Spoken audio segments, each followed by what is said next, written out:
Netroots Nation, they had this huge meeting over the weekend, but a lot of folks don't even realize what this group is. Tell us about them. It's a collection of progressive bloggers, and it's been around for about 5 years now. So Netroots Nation had a message for the president, and what would that message be? If you had to say they had a message, it would be, we're still with you, but there's a good bit of disappointment in terms of the pace of the agenda, what's been accomplished, because obviously there was a tremendous amount of excitement on the left after President Obama's election, but I think if you talk to most progressive activists, they would say that things aren't going perhaps as quickly as they'd like to see them, that perhaps the Obama administration hasn't been as proactive as they'd like to see things. Change hasn't come fast enough for too many Americans. I know that. It hasn't come fast enough for me either.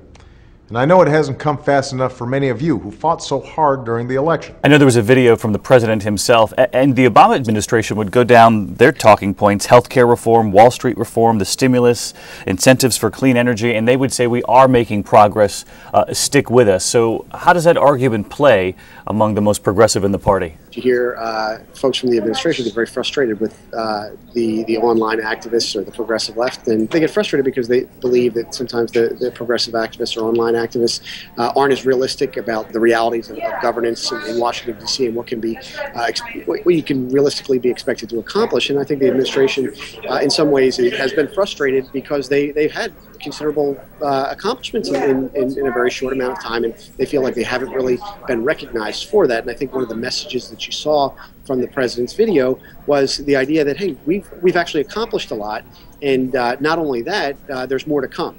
What does this mean for November?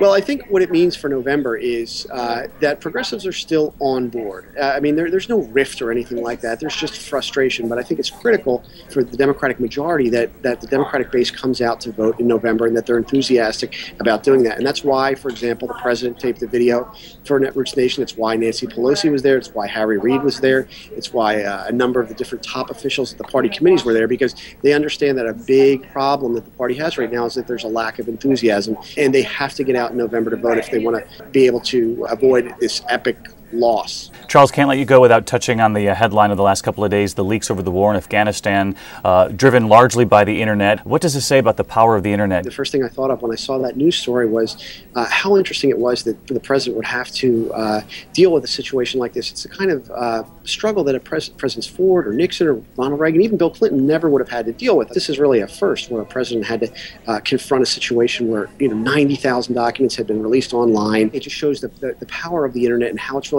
not only changed politics, which is the Netroots Nation component of this, but also how it's changed governance in many ways. Thanks so much, Charles, as always. Thank you, David. Okay, take care.